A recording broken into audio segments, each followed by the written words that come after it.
what you're looking at could be the future of food and a way to reduce greenhouse gases as well.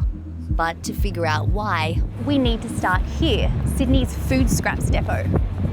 14 million tonnes of food goes to waste in Australia every year. That's 3.3 billion tonnes of greenhouse gas emissions for nothing. And I'm not just talking mouldy bread or chicken that started to smell. Around a third of fruit and vegetables grown on farms don't even make it to the supermarket. And while those veggies are left to rot, almost all of us aren't getting anywhere near our recommended intake, leading to rising obesity levels, type 2 diabetes, and heart disease. So when it comes to food, we're not just killing the planet, we're killing ourselves. But what if there was a simple way to solve both those problems?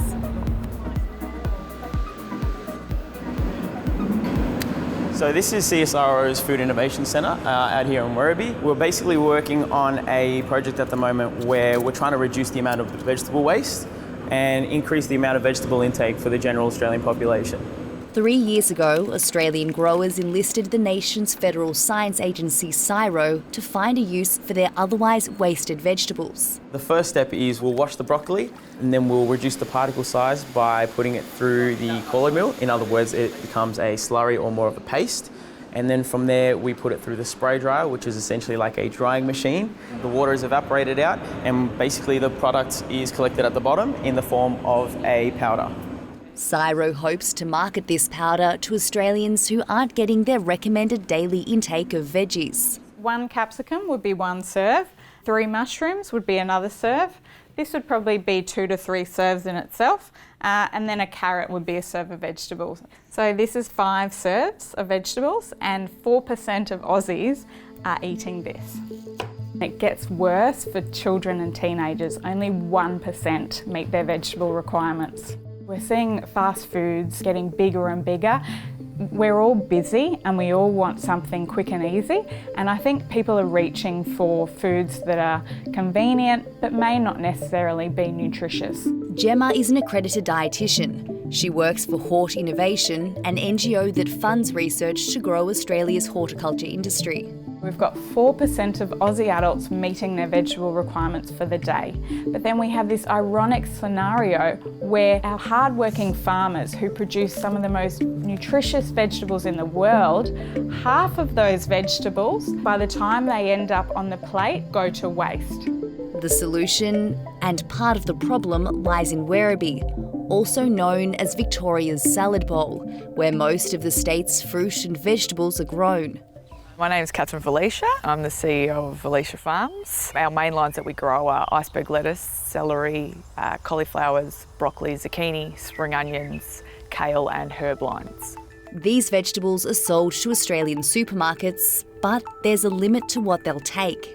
There's definitely been a push from a retail side of things to have a more consistent specification for products. Out of specification or ugly vegetables rarely make it to the shop floor.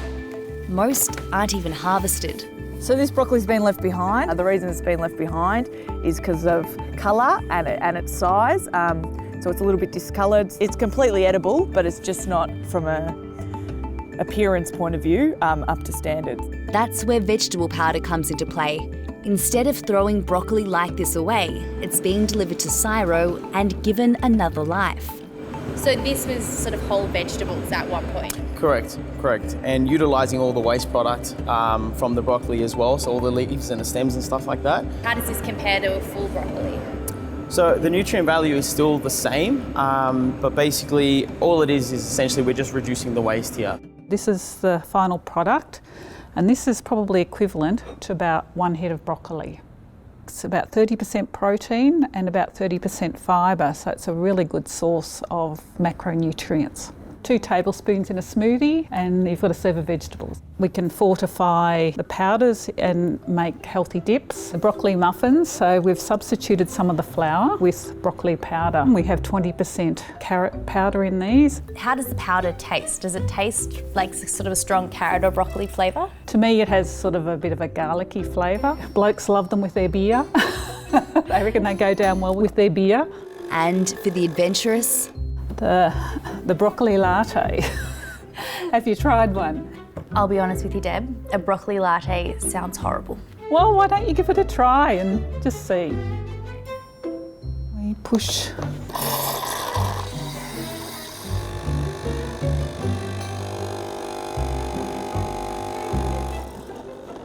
We just need to add the final touches.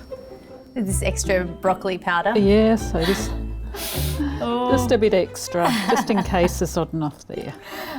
Alrighty. So what do you think?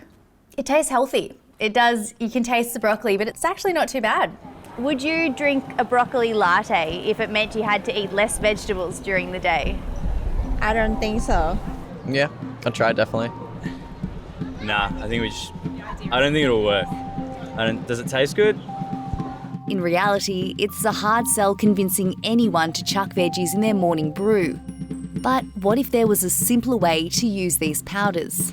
Can you ever see a time where people might sort of pop a pill and that's their daily intake of vegetables sorted? Maybe. I definitely think we're all heading for a quick fix. So, yeah, there possibly could be a time where we just have our main meal in a tablet and that's it for the day. I think that fresh vegetables will always hold a place on the plate. That's never going to go away. So are we anywhere near creating a magic pill that meets all our veggie needs and saves the planet? Nah. Are we heading in that direction? Yeah. Hey, if you enjoyed that, make sure you subscribe to The Feed's YouTube channel. And you can watch these videos here. See you next time.